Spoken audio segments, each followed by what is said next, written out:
деген сияқты тақырыпты талқылайтын боламыз. Бүгінгі біздің вебинарымыз екі бөліктен тұратын болады. Ең алдымен осы зорлық-зомбылық туралы жалпы заңнамалық тұғырдан заң не дейді осы іс-әрекеттерге қатысты, заң тарапынан қандай жаңағы шектеулер қойылады, жаза қолданылады деген сияқты сұрақтарға, жалпы балалардың қазіргі таңдағы жағдай не болып жатыр, зорлық-зомбылыққа тап болатын, содан зардап шегетін балалар саны күн сайын азайып жатыр ма, көбейіп жатыр ма деген ақпаратты жалпы білу үшін мен сіздерге бүгін қонаққа спикер ретінде Алматы қаласы Медеу ауданы ювеналды полицияның жаңағы инспекторы, полиция капитаны Нұрымбетова Айгүл Бұхарбайқызын қонаққа шақырып отырмын. Айгүл Бұхарбайқызы, сіз осындасыз ба? Микрофоныңызды қоссаңыз. Жалпы Айгүл Бұхарбайқызы Алматы қаласында балалардың зорлық-зомбылыққа қатысты жағдайы қандай шаралар қолданып жатыр, қандай іс-әрекеттер заң тарапынан қолданып жатыр, сол туралы ақпарат беріп кетеді. Екінші бөлігінде біз жалпы теориялық жағынан қарастыратын боламыз және алдын алудың 1-2 әдісін қарастырып өтетін боламыз. Спикеріміз қосылды ма, қосылмады ма, қазір мен анықтайын. 1 минут, әріптестер.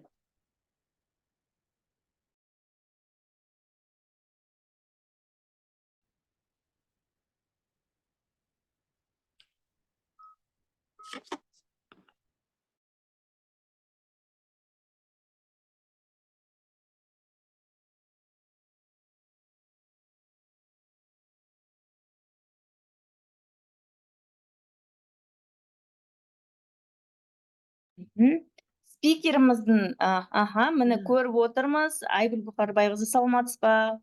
Сізді көргенімізге қуаныштымыз.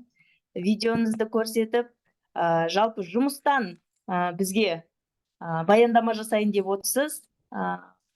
Қазіргі таңда балаларымыздың зорлық-зомбылыққа қатысты жағдайы қандай, заң тарапынан қандай жаңағы іс-шаралар қолданып жатыр, қандай жаза түрлері бар, сол туралы қабылда болайық, ақпаратта болайық, сол туралы өзіңіз айтып берсеңіз.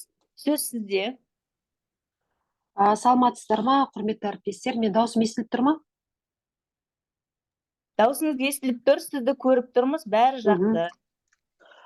Мен бірінші өзім таныстырып өтейін. Медеу аудандық полиция басқармасы ювеналдық полиция бөлімінің инспекторымын, капитан Нұрымбетова Айгүл есімім. Енді қазіргі таңда осы балдарға мына кәмелет жасқа толмаған жасөспірімдерге жаңағыдай зорлық-зомбылық көрсетіліп жатқан жоқ. Біздің осы 2023 жыл мен 2024 жыл осы қазіргі таңда осы уақытқа дейін кәмелет жасқа толмаған жасөспірімдерге қарсы мұндай зорлық-зомбылық фактісі орын алған жоқ. Енді алмайды деп үміттенемін алдағы уақытта да. Өйткені неге дейсіздер? Өйткені сол жасөспірімдерге қатысты көрсетілетін зорлық-зомбылық фактісін алдын алу мақсатында осы біздің Медеу аудандық полиция басқармасы ювеналдық полиция бөлімінің инспекторларымен біршама осы профилактикалық бағытта десек болады, жұмыстар атқарылып жатыр. Яғни мына балдарға осы зорлық-зомбылық несі осы көрсету фактісі қай жақтан орын алады? Көбінесе мынау қолайсыз отбасылардың.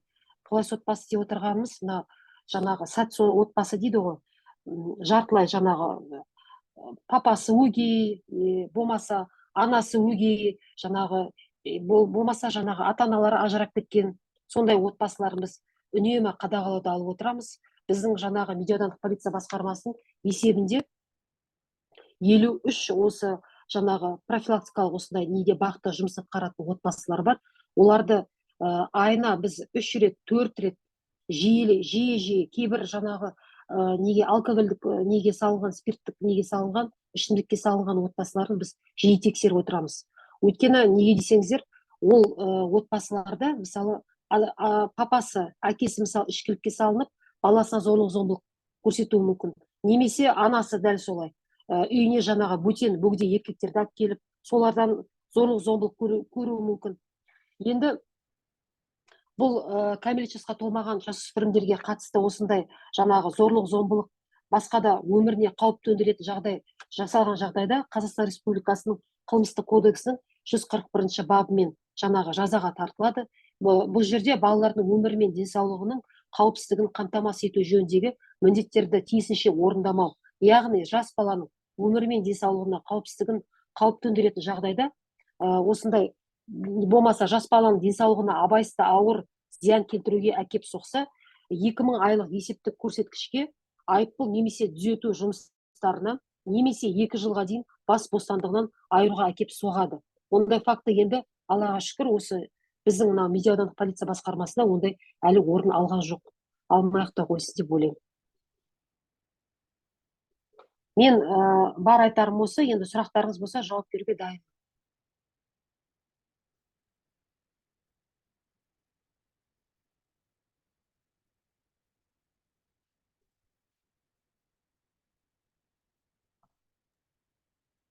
Дауысыңыз естілмей қалды. Даусым естілмей қалды. Естіліп тұр ма даусым? Естіліп тұр. Сұрақтарыңыз болса, мен жауап беруге дайынмын.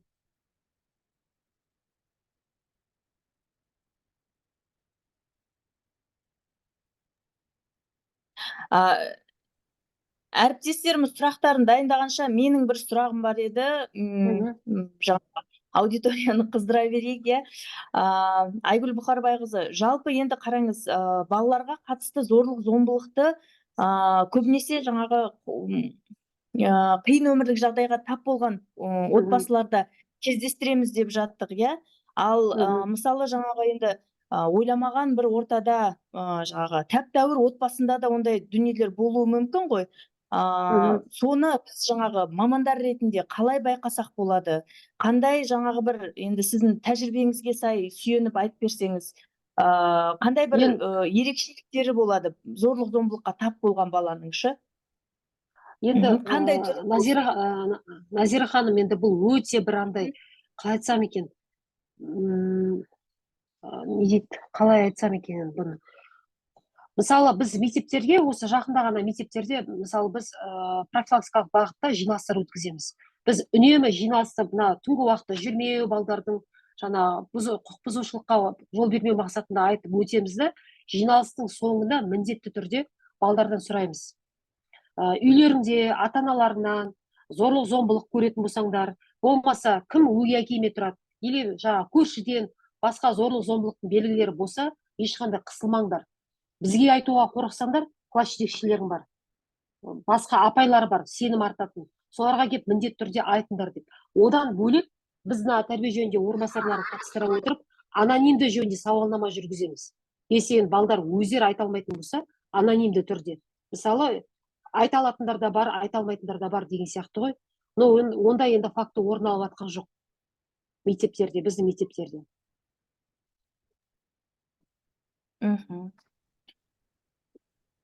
Жақсы, енді тағы бір неге қатысты бір өзіңіздің комментарийіңізді айтып кетсеңіз, мынау енді баршамызға белгілі, соңғы кезде әлеуметтік желілерде мынау балабақша тарапынан балаларға бір қысым көрсетілетін, иә, тіпті біреудің баласын жаңағы қинайтын бір жағымсыз сәттерді көрдік, куә болдық. Сол туралы жаңағы тіпті өз баласын емес, өзгенің баласын ұрып соғу, қорқыту, қинау деген сияқты заң тарапынан қалай қарастырылатын, енді біле жүрейік деген сияқты бір ниетпен сізге осындай сауал қойып отыр.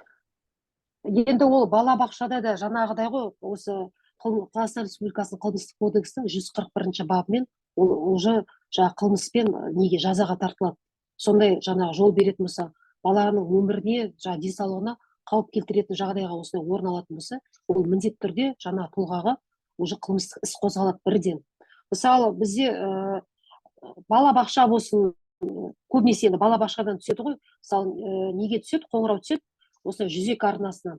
Бала мектепте балабақшада құлап қапты, бір жерін ұрып алыпты, батарея бүйтіпті, сөйтіпті деген сондай қоңыраулар түскен жағдайда біз міндетті түрде балабақшаға барып оны зерделейміз. Ол шынымен де өзі құлады ма, шынымен де ата анасы шақыртамыз. Сол жаңағы ненің балабақшаның меңгерушісіне түсініктеме аламыз. Жаңағы сол топтың несімен, тәрбиешісімен, көмекшісімен шындап, сосын ата анасы, енді ол жерде бірінші күмәнданатын ата ана ғой, любой кезде. Ата ана шынымен де көзі жетіп тұрса баланың өзі құлағанына, бала кейде айтады, я құлап қалдым дейді, или апай мені ұрып жіберді, апай, или басқа бала ұрды деп. Ол кезде уже ондай кезде біз жаңағы түсініктемелердің бәрін жинақтап тиісті жаңағы құзыретті органдарға жібереміз.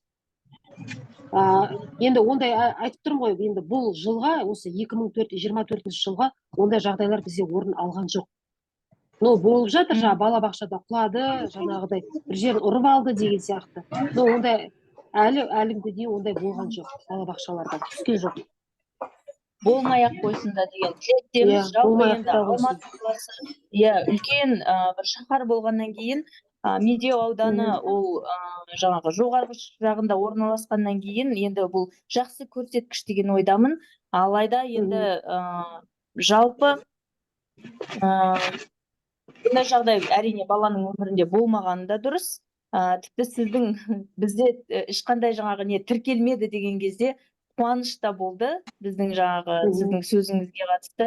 Себебі енді балаларды ондайға ұшырату, ондай жағдайда өмір сүргізу, ол өте біздің қоғам үшін жаман дүние деген ойдамын. Әріптестер, сұрақтарыңыз бар болса, Айгүл Бұқарбайқызына қойып өтсеңіздер болады.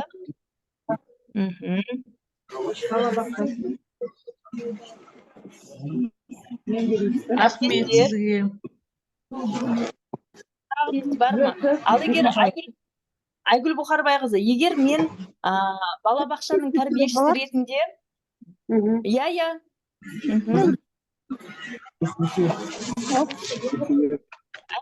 кім сұрақ қояйын деп жатыр?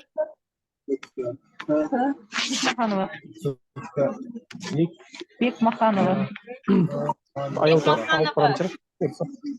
Микрофоныңызды өшіріңізші, өтініш.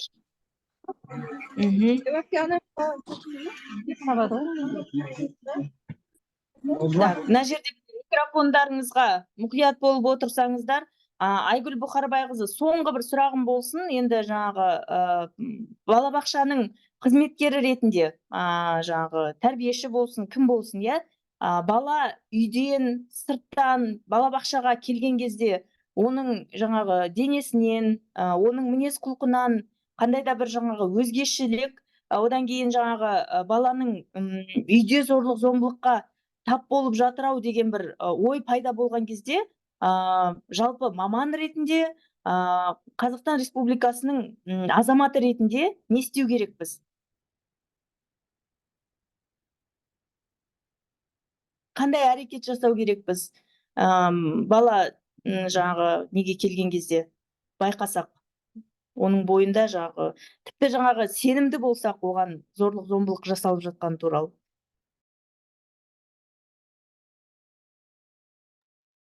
Даусыңыз естілмей тұр.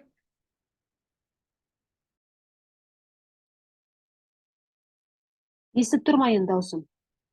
Енді естілді.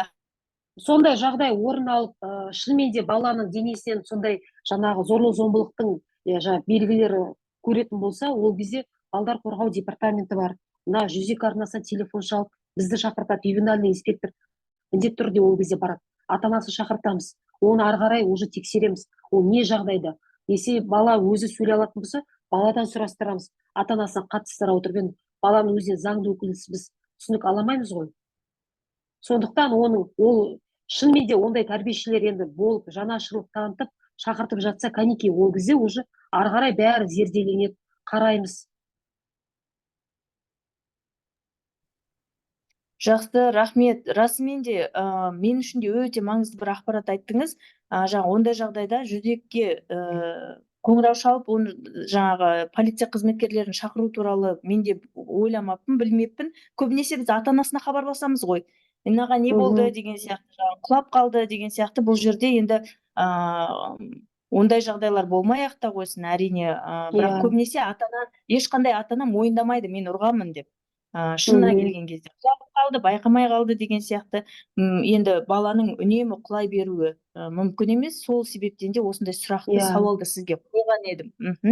Әріптестер, сұрақтарыңыз бар ма? Сұрақтарыңыз бар болса, микрофонды қосып, чатқа жазу арқылы ювеналды полициясының инспекторы капитан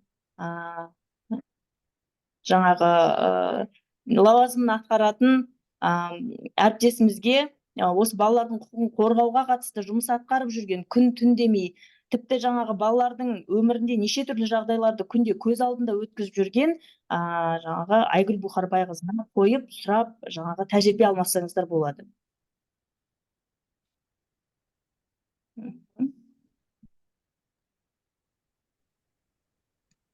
Біздің мынау вебинарымыз мектептегі бұзақы балаларға формадағы жаңа қызметкер келсе бәрі үндемей қалады, сондай сияқты болып отыр. Енді кішкене өзіміздің көңілімізді көтеріп бір қалжыңдап отырайық. Шынымен де формамен келген кезде кәдімгідей жаңағы өзіңді де қалай ұстау керек екен, жаңағы басқаша сөйлеп, ойланып сөйлеп деген сияқты әрекеттер жасайды екенсің.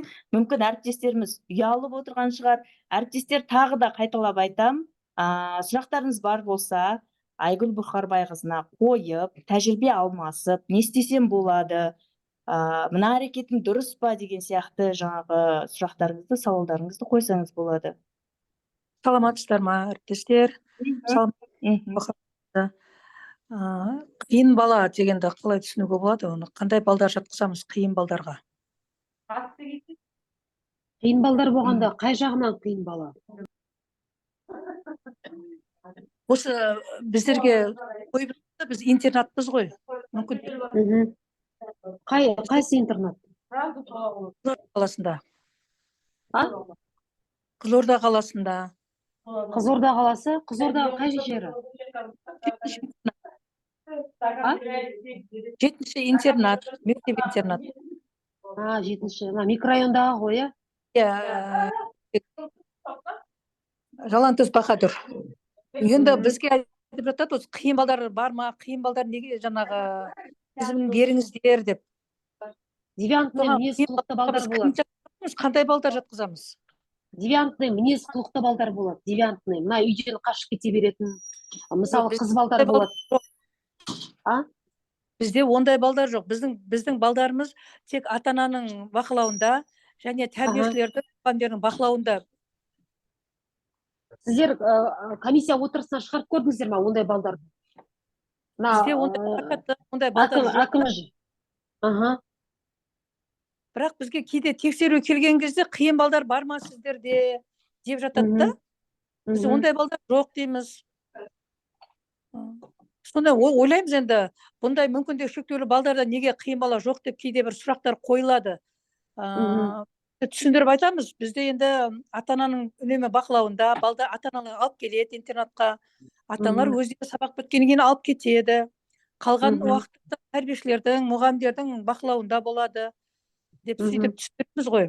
Сонда кейін ойлаймыз, қиын балаға қандай баланы жатқызуға болады сонда? Қиын балдарға атыңыз кім болады сіздің? Бейбіт Әлімжанқызы. Бейбіт Әлімжанқызы. Қиын балдарға жаңағы мынандай балдар жатады. Үйден көп қашып кете беретін, сабақта отыра алмайтын, сабаққа мүлдем қатыспайтын, 10 күннен аса сабаққа келмейтін балдар болады ғой. Біз ондайларды мына Алматы қаласы жанындағы кәмелетке толмаған жөніндегі істер жөнінде неге апарамыз? Комиссия отырысына апарамыз.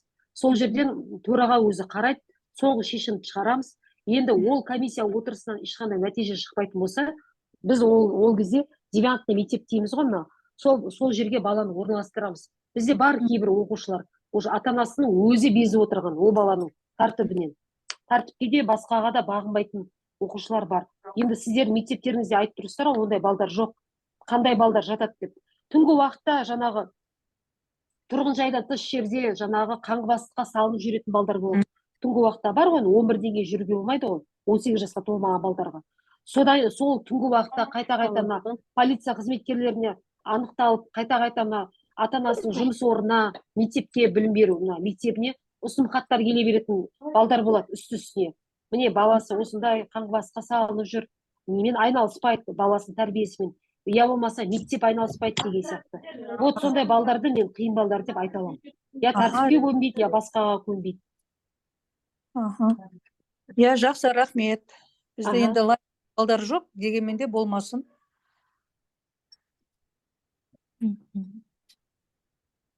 Рахмет жауабыңызға, Айгүл Бұқарбайқызы, өте анық-қанық, түсінікті қылып мынандай жаңағы теориясыз, терминсіз түсіндіріп айтып өттіңіз. Әріптестер, тағы сұрақтарыңыз бар ма?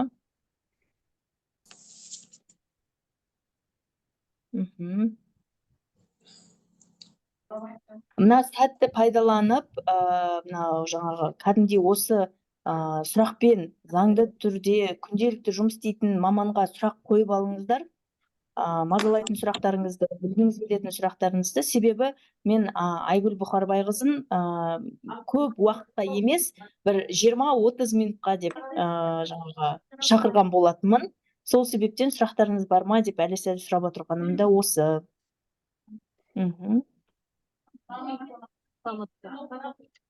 Саламатсыздар ма? Саламатсыздар ма? Саламатсыз ба? Иә, сұрағыңыз бар ма, айта беріңіз.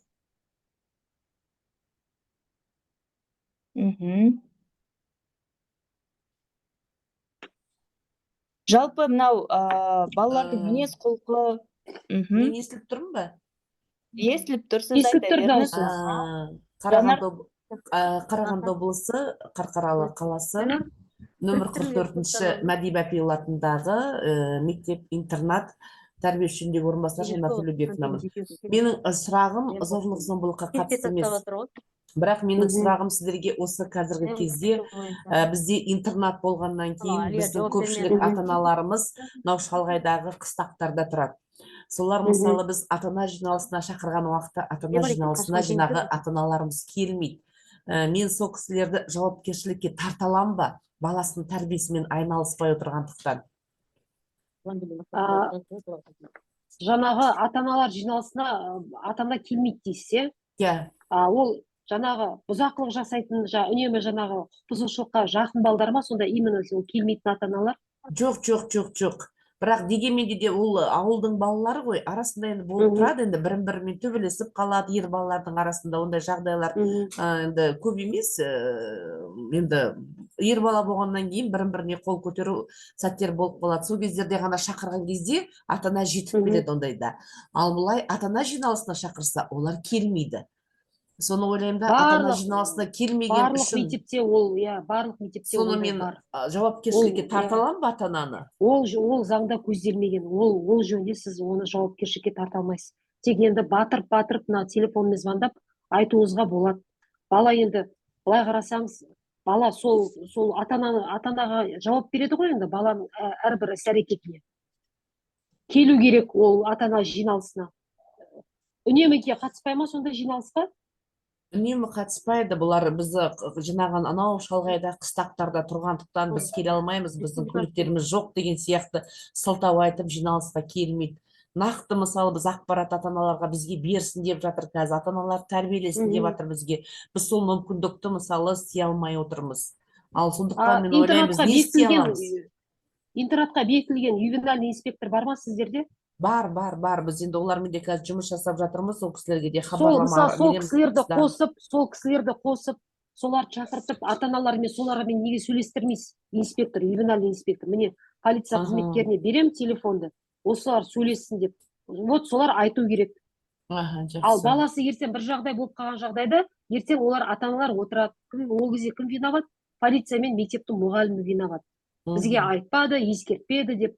Мысалы, балдарға қатысты, мысалы, түнгі уақытта жүрмеу жөнінде заңдар бар. Соны сіздер тыңдауларыңыз керек. Полицияны айтатыны бар, біздің айтатынымыз бар деп. Полиция қызметкеріне айтсаңызшы, сол жеткісін айтып. Жақсы. Рахмет. Сізге рахмет. Рахмет. Мына жерде чатта бір сұрақ бар. Бағана сіз жауап беріп едіңіз, бірақ сонда да зорлық-зомбылықтың фактілері анықталған жағдайда Қазақстан Республикасының қылмыстық кодексінің қайсы бабы бойынша іс қозғалады дейді. 140-шы бап, 141-ші бап бар қылмыстық кодексінің. Әріптестер, еске сақтап алайық, 141 бап бойынша жаңағы балаларға зорлық-зомбылық жасаудың әрекеттерінің нәтижесінде қылмыстық іс қозғалуы мүмкін екен.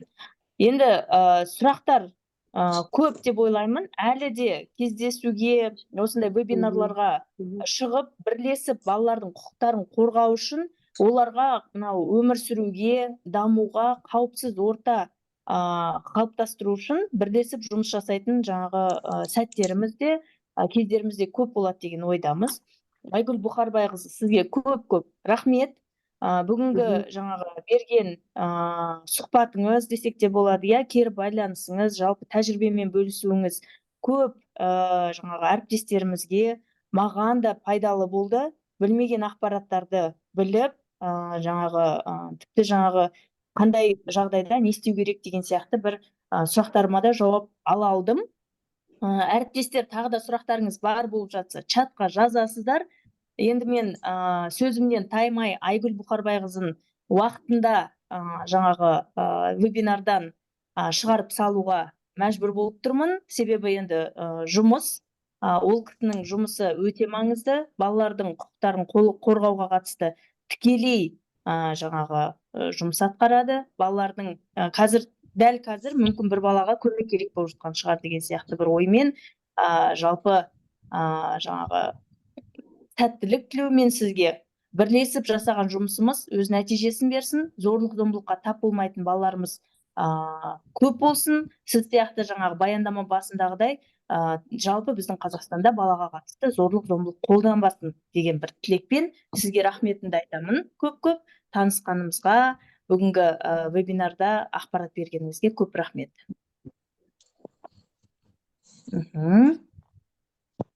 Рахмет. Жақсы әріптестер, мұнда жаңағы сұрақтар көп болып жатыр.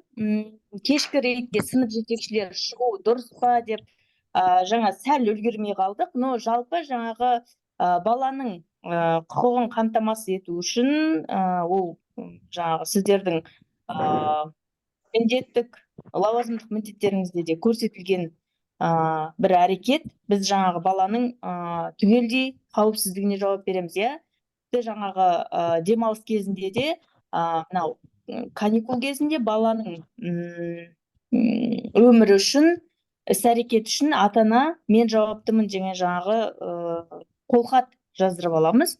Сол себептен де жаңағы сынып жетекшінің осындай жағдайларда болғаны қалыпты жағдай десек те болады. Енді жалпы теориялық ақпаратқа келетін болсақ, жаңағы сіздер сұрақ қою барысында өте маңызды бір сәттерді қозғап жаттыңыздар.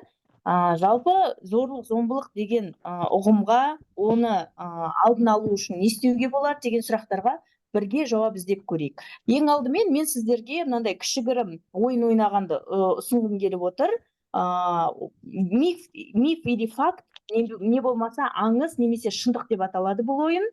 Бұл жерде микрофон қосу арқылы сіздер жауап берсеңіздер болады, және чатқа жазу арқылы жауаптарыңызды берсеңіздер болады. Әрқайсыңыздың жаңағы ойыңыз, пікіріңіз өте маңызды. Дайынсыздар ма? Дайын болсаңыздар. Жақсы, рахмет. Балалар негізінен білетін және сенетін адамдар тарапынан қатыгездікке ұшырайды. Бұл сөйлеммен, оймен келісесіз ба, келіспейсіз ба? Бұл шын ба, жоқ әлде жаңағы ойдан шығарылған бір миф па? Сол туралы бөліссеңіз өзіңіздің ойыңызбен. Сұрақты қайталап жіберсеңіз. Экранға қарасаңыздар, экранда көрініп тұр ма менің презентациям, әріптестер? Көрініп тұр, Менің даусым естіліп тұр ма сіздерге? Алло? Даусыңыз естіліп тұр. Естіліп тұрса, мен жауап берсем осы сұраққа. Давайте жауап беріңіз, Баланың меніңше былай деп ойлаймын. Қиын баланың пайда болуы отбасындағы мектептегі жүргізілетін оқу тәрбие жұмысының жеткіліксіздігінен деп түсінемін.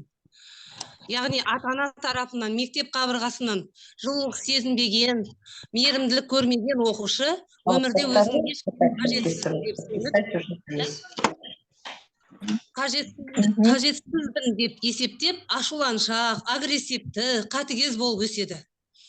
Міне, қиын оқушының пайда болу себептерін анықтағанда көбінесе отбасындағы тәрбиеге, ал екіншіден мектептегі оқу тәрбиеге мәселесіне аса көңіл бөлеміз біз. Осы мектепте істеп жүргенде осылай жұмыс жасаймыз.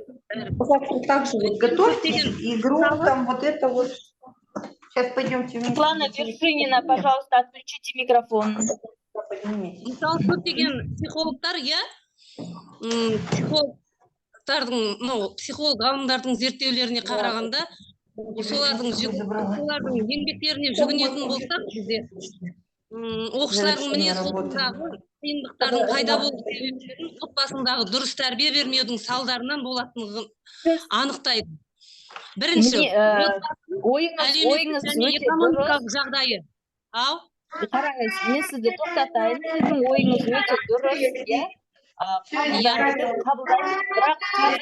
Светлана Вершинина, пожалуйста, отключите микрофон. Сондықтан мен ойлаймын, жаңағы сұрағыңызға иә деп жауап берер едім. Үш нәрсе, мысалы, отбасының әлеуметтік және экономикалық жағдайы, ата-ананың баласына немқұрайлы қарауы, қараусыз қалған бала немесе шектен тыс қамқорлық, осылардың барлығы себептері иә деп жауап беруге тура келеді. Бірінші сұраққа да. Жақсы, рахмет. Әрине сіздің жауабыңызда, ойыңызда өте дұрыс. Себебі ешқандай бала танымайтын адамның тарапынан зорлық-зомбылыққа өте сирек ұшырайды екен. Көбінесе балаға қиянат жасайтын адамдар оған таныс болып келеді екен. Келесі, әйелдерде балаларды жыныстық зорлық-зомбылыққа душар етуі мүмкін. Әріптестер кім қалай ойлайды? Я келісем, жоқ келіспеймін. Келісеміз. Әрине. Басқа ойлар болса? Жақсы. Расымен де, кейбір әйел адамдарда балаларға қатысты, жаңағы олардың жыныстық тұрғына қатысты кейде зорлық-зомбылыққа әрекеттер жасайды екен, бірақ көбінесе ол ер адамдар екен, 95%-ын ер адамдар ұқсайды екен. Келесі сауал, қатыгездіктен зардап шеккен балалардың көпшілігі қатыгездіктің себебі болған нәрсе жасайды. Яғни жалпақ тілмен айтатын болсақ, егер балаға қатысты зорлық-зомбылық жасалса, баланың өзі кінәлі. Бұнымен келісесіздер ме, келіспейсіздер ме? Жоқ. Келіспейміз оны. Иә, және екінші тарапы жоқ. Жоқ, это миф, орысша айтқан кезде. Балалар әрдайым зорлық-зомбылықтың құрбаны болып табылады. Бұл жерде жауапкершіліктің көбісі түгелдей жәбірлеуші тарапқа жатады екен, ата-анасы немесе қамқоршы. Қыздар ұлдарға қарағанда қатыгездікке көбірек ұшырайды. Иә, келісеміз. Келісеміз, расымен де бұл миф. Егер жалпы санын алып қарайтын болса, бұл жерде жаңағы баланы жыныс тарапынан алып қарайтын болсақ, ұлдар да қыздар да бірдей жаңағы зорлық-зомбылық ұшырайды екен. Мүмкіндігі шектеулі балалар мен жас балалар қатыгездікке көбірек ұшырайды. Иә, келісеміз. Бұл шындық екен. Шынымен де мүмкіндігі шектеулі балалар мен жас балалар көбінесе қатыгездіктің құрбанына жиі айналады екен. Ең бастысы бұлардың осы өзімен дұрыс емес әрекеттер жасауға қатысты айта алмауы басқаларға, көмек сұрай алмаудың нәтижесінен олар жаңағы көбірек түседі екен осындай жерлерге. Так, мына жерде менің не оқыған. Жалпы ары қарай жалғастыратын болсақ, балаға қатысты зорлық-зомбылық қатыгездіктің ерекшеліктеріне келетін болсақ, ең алдымен бір рет болсын балаға қатысты зорлық-зомбылық бір рет басталғаннан кейін ол үнемі жалғасады және әрдайым күшейе береді екен.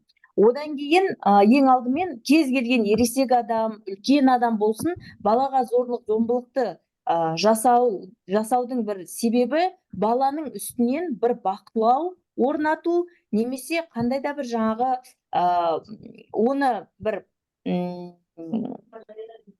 тұр десе тұратын, отыр десе отыратын бір күйге жеткізу үшін, сондай мінез құлықты қалыптастыру үшін жасалатын әрекеттер екен. Және ең бастысы бұл жерде зорлық зомбылық басынан өткеріп жатқан баламен сонымен қатар куәгерде тура сондай жаңағы зәбір көреді екен. Яғни кейде болады, отбасында 3-4 бала соның жаңағы ортаншысын немесе үлкенін зорлық зомбылыққа ұшыратып жаңағы ұрып соғып жатқан кезде қалған балалар жай соның жаңағы куәгері болып қарап отырады. Бұл жерде жаңағы тек қана таяқ жеген, зорлық зомбылыққа ұшыраған бала емес, анау соның бәрін естіп, көріп, біліп, сезіп отырған баланың да бойында тура сондай зорлық зомбылыққа ұшырағандай күй кешеді екен. Жалпы кез келген баланың зорлық зомбылыққа ұшырағанын қалай анықтауға болады, қалай байқауға болады, негізі жаңағы баланы үйде ұрып соға ма, балаға жаңағы қатыгездік көрсете ма, оның бәрі баланың мінез құлқында. Әріптестер, микрофондарыңызды өшірсеңіздер, білінеді екен, тіптен жаңағы күнделікті баланы көріп, күнделікті ол баламен қарым-қатынасқа түскен педагогтарға, тәрбиешілерге оны анықтау өте жеңіл болады екен. Ең алдымен баланың көңіл күйі күрт өзгереді, және ол көбінесе депрессивті күйге түседі екен. Оның жаңағы көңіл күйі өзгеріп, алай-дүлей болып, жылауы, тітіркенуі, жаңағы сабаққа қатысты жаңағы бір қызығушылығы өзгеріп, не болмаса жаңағы үнемі шаршаңқы, үнемі бір көңілсіз жүргенін байқауға болады екен. Сонымен қатар кейде балалар зорлық зомбылыққа ұшырайтын кезде көбінесе басым ауырды, ішім ауырды деген шағымдар жиі айтады екен. Бала қатыгез бола бастайды. Яғни бұл жерде бала басқа балаларға әділжеттік күш көрсеткен жағдайда біз көбінесе жаңағы бұл баланың тәртібі нашар, бұл бала жаңағы тәртіпке көнбейді, қиын бала деп бөлеміз, ал шын мәнінде оның себебі баланың үйде зорлық зомбылыққа тап болуы да мүмкін болады екен, яғни баланың аяқ асты қатыгез болып кетуі, басқаларға күш көрсетуі де баланың басынан зорлық зомбылықты кешіп жатқанды білдіреді екен. Бала ересектерге қатысты тақырыптарды жиі қозғайтын, жиі айтатын болып шығады, гендерлік қатынастар туралы көп айтады, және үлкендердің сөздерін анық қайталайды екен. Яғни бұл жерде енді бәріміз маман болғаннан кейін анық айтайық, бұл жерде баланың жыныстық жаңағы несіне қатысты, тәрбиесіне қатысты, егер бала өзінің жасына сай емес білімді білетін болса, сөздерді айтатын болса, жаңағы сондай іс-әрекеттерін байқасаңыздар, бұл жерде балаға физикалық, психикалық тұрғыдан емес, тіпті жыныстық тұрғыдан зорлық зомбылық жасалып жатыр дегенді білдіреді екен. Балаға, қоғамға жат тенденциялар байқалады екен. Мысалы, ол аяқ асты бірдеңке ұрлауы мүмкін, үйден қашуы мүмкін, не болмаса жаңағы тіпті одан күтпейтін бір іс-әрекеттерді жасай бастайды екен. Одан кейін бұл бала көбінесе ересектерге сенім артпайды, сенім танытпайды екен. Және енді зорлық зомбылықты үнемі бастан кешіп, осындай қарым-қатынас жүйеге айналып кеткен кезде, тіпті бала кейде өзінің физикалық қажеттіліктерін түсіндіре алмайды екен. Мысалы, жаңағы тамақтанумен өзінің қажеттіліктерін қанағаттандыруға байланысты процестерді ажырата алмауға дейін барып жатады екен. Бұның бәрі не себептен орын алады? Соған жаңағы бір үңіліп қарайтын болсақ, жалпы адамның миы 3 бөліктен, 3 деңгейден десек те болады, тұрады. Бұл жерде ең алдымен бала дүниеге келгеннен кейін қоршаған ортаны жаңағы зерттеп бастағаннан кейін, микрофондарыңызды өшірсеңіздер, бұл жерде ең алдымен жаңағы дамитын ми жүйесі. Мен аяқ киім шешпейтіп отырдым ғой. Әріптестер, микрофондарыңызды өшірсеңіздер. Бұл жерде ең алдымен жаңағы әріптестер, микрофондарыңызды өшіріңіздерші. Мен көре алмаймын. Ертең бе? Наконец-то. Жақсы. Адамның дамыған кезде миы үш бөлігі, үш кезеңнен дамиды десек те болады. Ең алдымен адам дүниеге келген кезде оның рефлекстері дамиды. Сенсорлық, моторлық және өмір сүруге талпынуға арналған рефлекстері. Яғни ол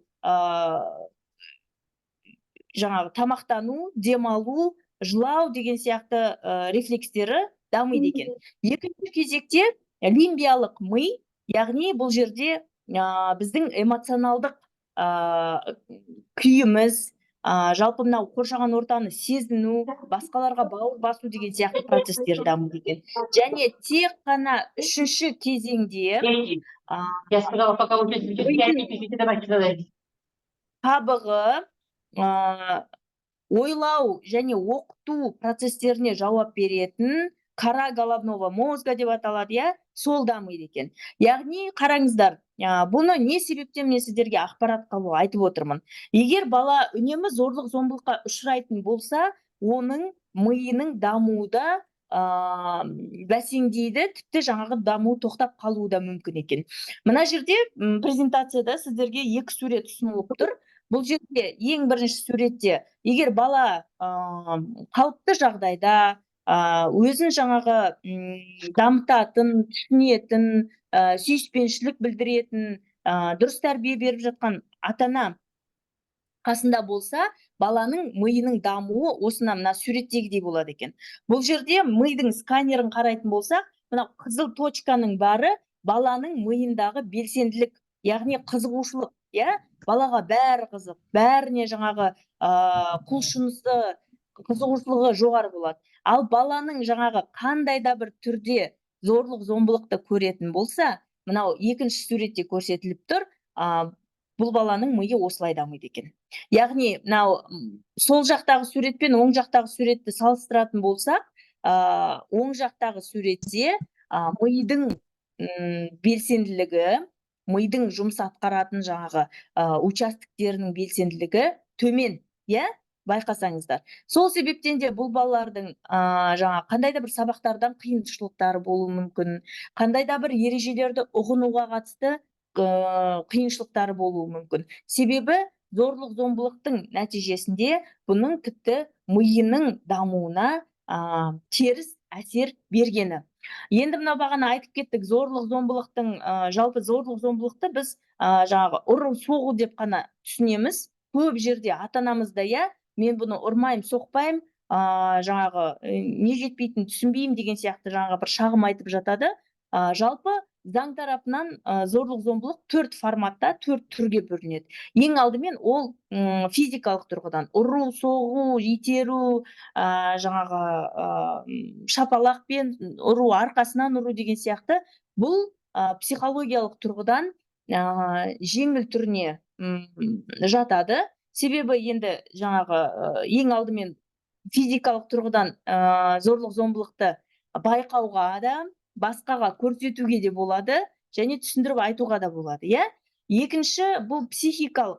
Бұл жерде баланың жеке тұлғасына, оның мінез құлқына, оның түр әлпетіне қатысты жаңағы эмоционалдық тұрғыдан қандай да бір сөздерді, тіркестерді, қандай да бір салыстырмалы түрде қандай да бір жаңағы сөздерді қолдану. Яғни бұл жерде балаға күлу, сонымен қатысты баланың жаңағы өзін-өзі бағалау деген сияқты өзіндік бір жеке тұлғалық сәттерін түсіру, қойшы сен не білесің, оған қатысты жаңағы оның іс-әрекетіне қатысты қандай да бір жаңағы нелерде мысқылдану, бопсалау деген сияқты сәттердің бәрі зорлық-зомбылыққа жатады екен.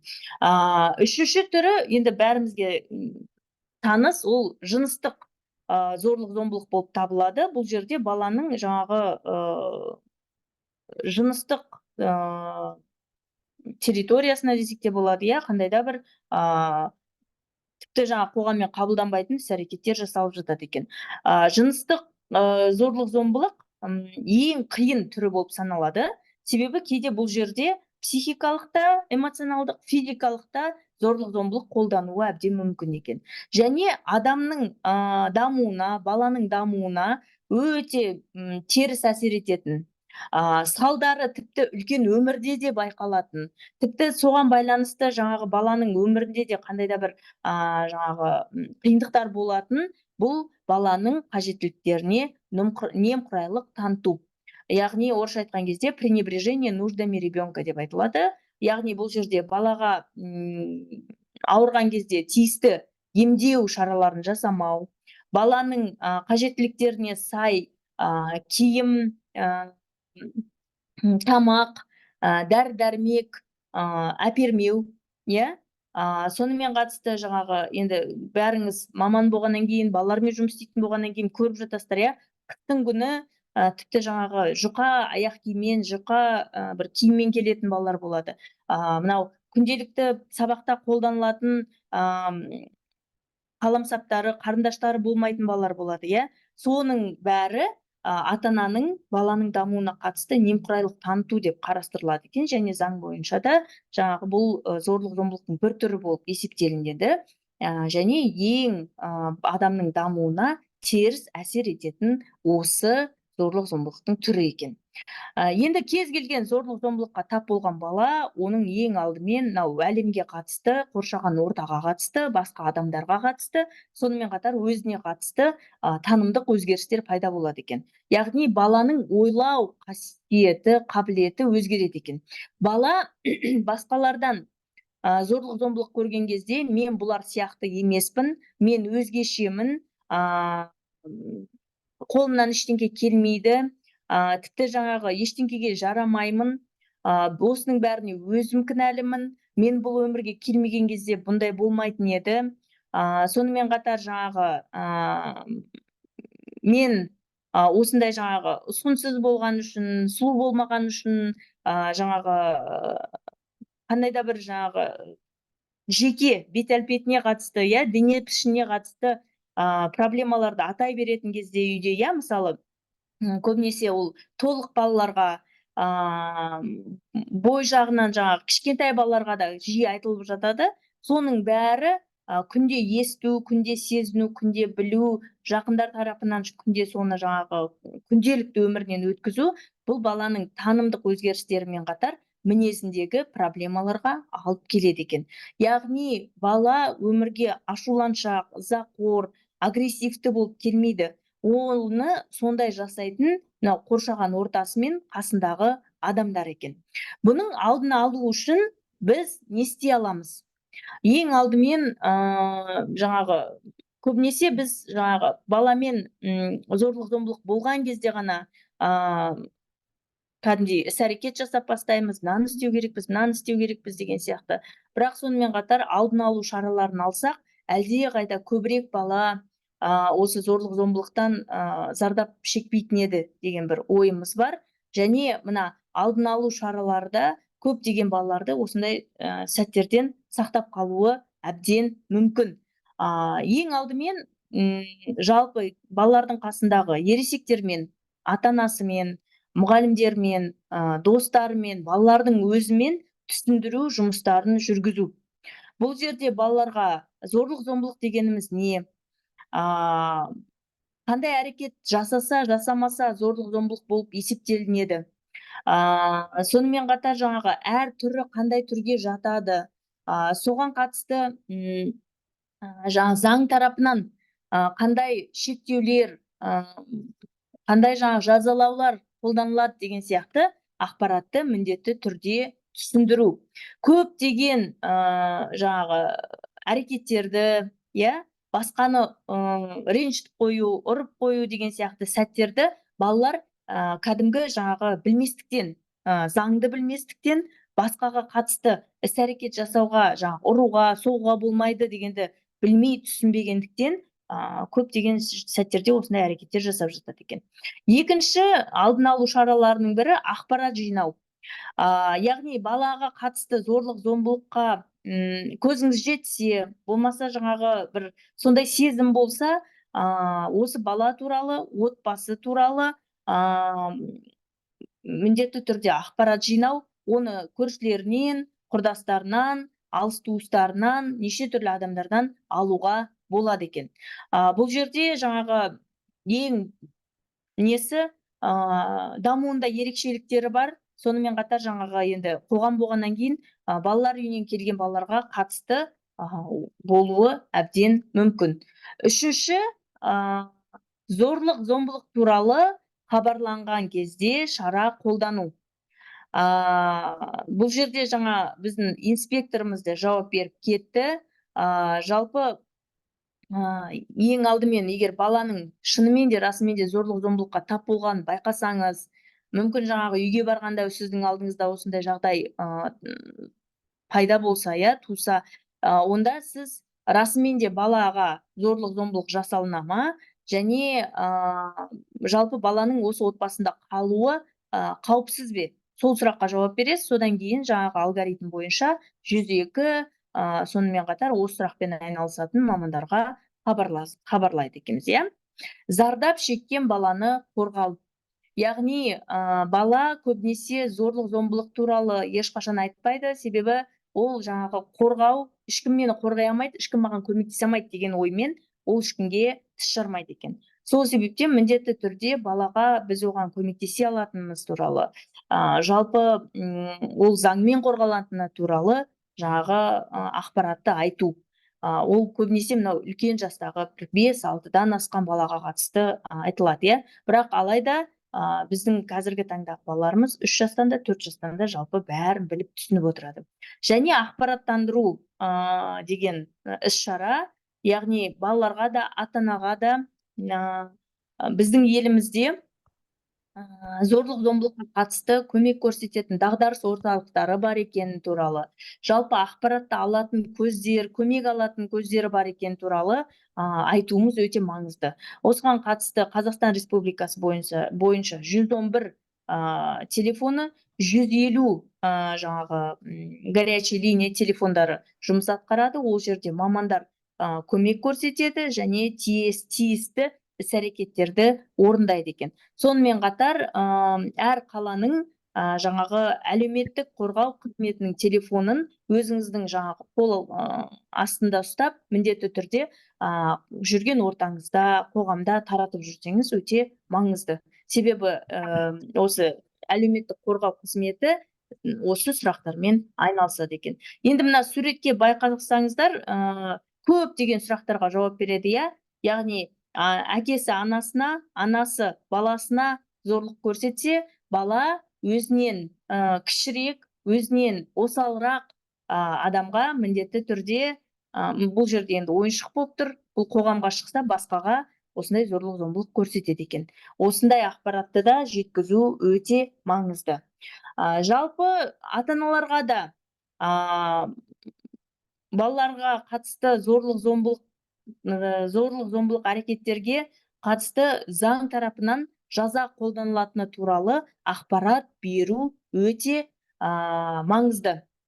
Сонымен қатар ата-аналарға баланы ұру арқылы оны жаңағы мінез құлқын дұрыстай алмайсыз, тек қана ата-анадан қорқуды үйрететінімізді жеткізу керекпіз. Сонымен қатар жаңағы балаға қатысты бір зорлық зомбылық, ұру, соғу деген сияқты сәттерді қолдану, бұл ересектің өзінің жаңағы эмоционалдық күйін басқара алмауға қатысты. Яғни проблема балада емес, проблема ересекте деген ақпаратты жеткізуіміз өте маңызды. Жазалау процестері баланың ойында, болашағында, кейін өскен кезде өте үлкен бір әсерлерін қалдыратын жеткізуіміз өте маңызды. Сонымен қатар, әрине баланы ұра салу, жаңағы соға салу оңай, оған айтып, түсіндіріп, қадағалап, жаңағы оның эмоционалдық күйін түсіну, сондай процестерге қарағанда, оны жаңағы айғайлап, ұрып, баса саған өте жеңіл. Бірақ сонымен қатар бала сол эмоциямен, сол жаңағы күймен өсіп жатқанын ұмытпауымыз керек. Соны да ата-анаға жеткізуіміз қажет. Ұрып соғу баланың мінез құлқын растап, нығайтады, бірақ өзгертпейді. Яғни, кейде болып жатады, әсіресе балалар, бала бақшаларда, бұзық бір балалар болады, басқа балалардың бәріне жаңағы қысым көрсетеді, балалардың бәрі жылап келеді, жаңағы өз басымызда да болған. Сол кезде ата-анаға звондайсың, сіздің балаңыз менің баламды жаңағы қақтығыс қапты деген сияқты. Сол кезде кейбір ата-аналар айтып жатыр, күнде ұрам, бірақ бәрібір түсінбейді. Не істерімді білмеймін деп айтып жатады, ұрған да тура жанын шығарып тұрып ұрам деп айтып жатады. Бұл расымен де баланы ұру, соғу деген сияқты сәттер керісінше балаға теріс ақпарат береді. Мүмкін бұл балаға үйде оған қажетті көңіл күй, назар бөлінбейтін шығар. Соны жаңағы сол қажеттілігін бұл бала жаңағы өзін нашар ұстаумен, ата-ананы тыңдамау деген сияқты процестерді жүзеге асыру арқылы сол жетпейтін назарды өзіне алады. Себебі ата-ана жаңағы баланы ұрған кезде, ұрысқан кезде телефон, басқа адамдар, жалпы жаңағы істеп жатқан тірлігін бәрін тастайды да, түгелдей сол балаға назар аударады. Сол кезде бала жаңағы бір дұрыс емес ұғымды түсініп алады. Яғни, мен ата-анама тек қана жаман болсам, жаман іс-әрекет жасасам ғана керекпін, сол кезде ғана маған назар аударады деген бір ой түйіндеп, бала осылай әрекет етуі мүмкін екен. Сонымен қатар зорлық-зомбылыққа қатысты ата-аналармен жұмыстың жүргізу өте маңызды. Себебі енді балабақша, мектепке қарағанда ата-ананың қасында бала көбірек уақыт өткізеді. Және баланың есінде ата-ананың оның кішкентай кезінде жылулық, махаббат сыйлағаны ма, әлде көбінесе жаңағы ұрсып, ұрып, соққаны есінде қала ма? Сол туралы да ойлануға ата-аналарға мұрша беріп, жаңағы жалпы бұл ақпаратты тарату өте маңызды екен. Кейде үнемі зорлық-зомбылыққа ұшыраған бала, оның бойында дұшпандық сезімі пайда болады екен, тіпті өзінің ата-анасына қатысты. Бір шетінен ата-анасын жақсы көріп тұрады, екінші шетінен жаңағы оны ұрып соққан үшін бір өшпенділік, ызалық сезімдері пайда болады, және бұл тұлға іштегі конфликтке алып келеді екен. Егер ата-ана баланы ашу үстінде ұратын болса, ол жаңа мен айтып кеткендей, көбінесе жаңағы ата-анасын өзіне қаратудың осындай амалын тапқан бала болып табылады. Және баланы жиі жазалау, осындай жаңағы баламен қарым-қатынасқа түсудің бір ерекше форматы бала үшін ойында болуы мүмкін. Кейде жаңағы ата-ана кәдімгідей ашуланып, балаға бір ызалығын көрсетіп жатқан кезде күліп қашатын балалар бар. Бұл жерде бала үшін кәдімгі бұл ойын, ата-анаммен ойнап жатырмын деген сияқты осындай бір мінез құлық қалыптастырады екен. Енді тыңдамайтын баланы,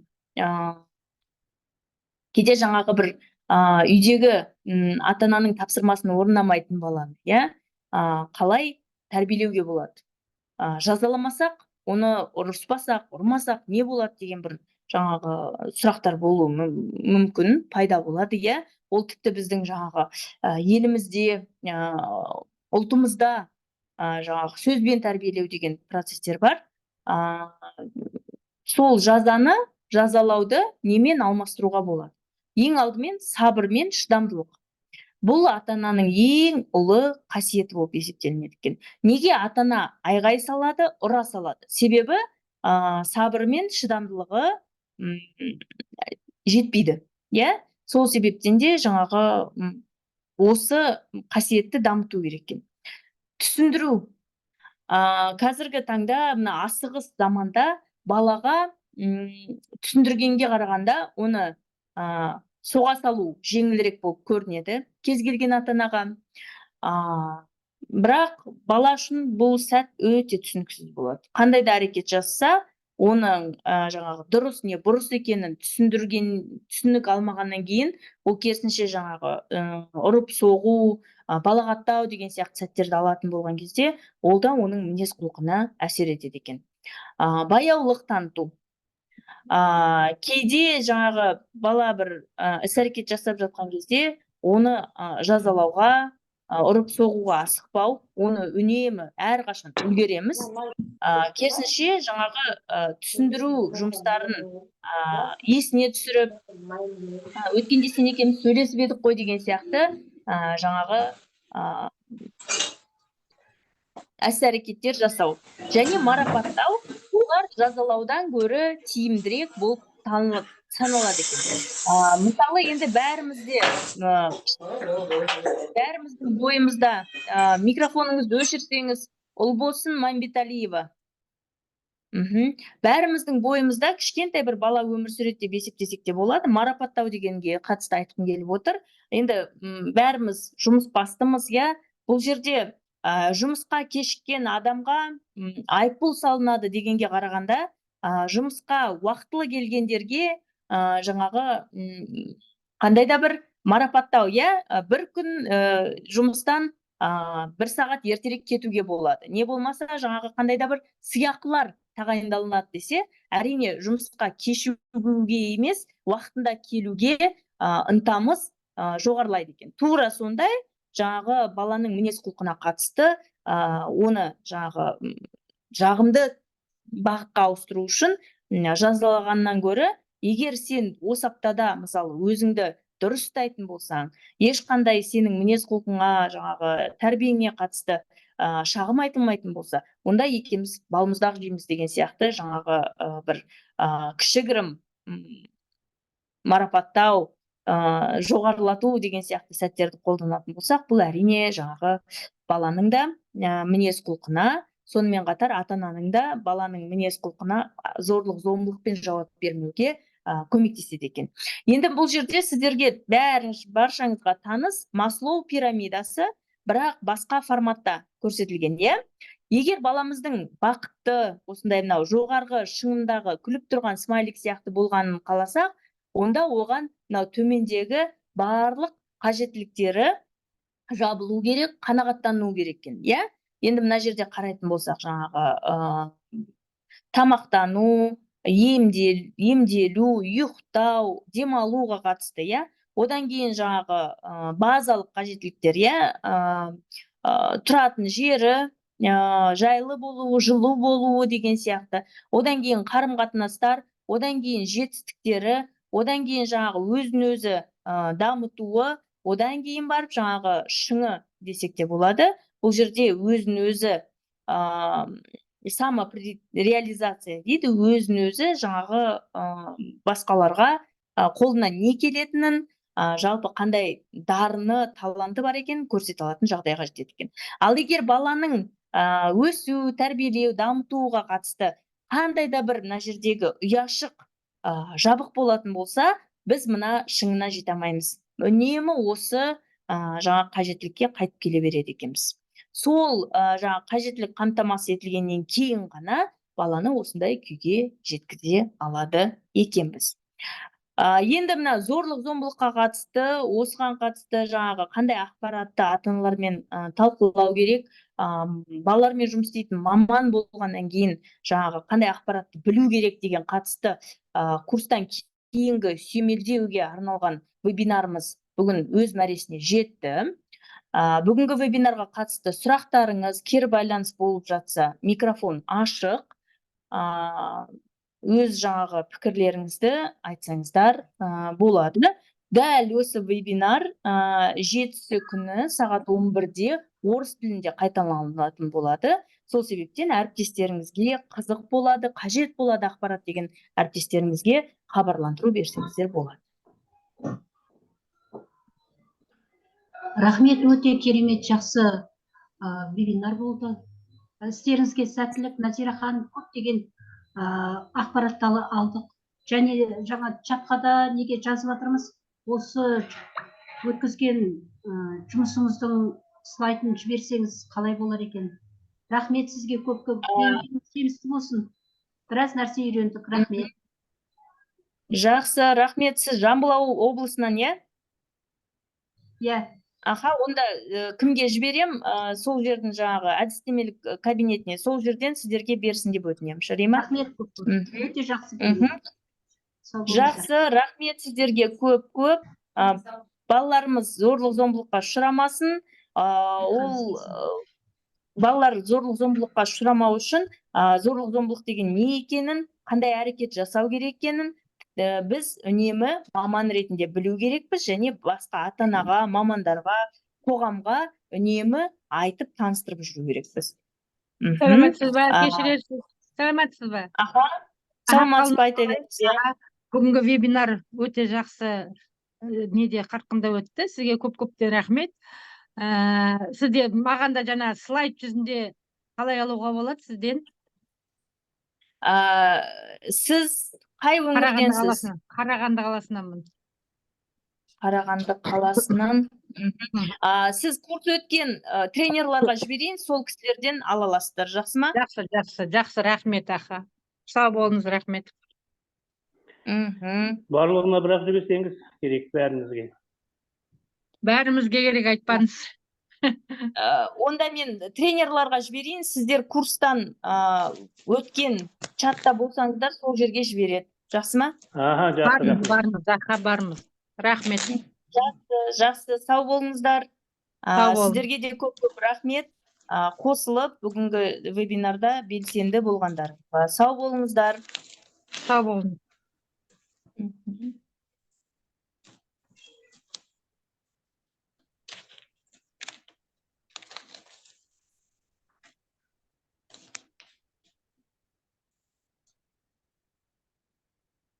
Күшті, жақсы нәрсе болды. Біраз нәрсе білдік.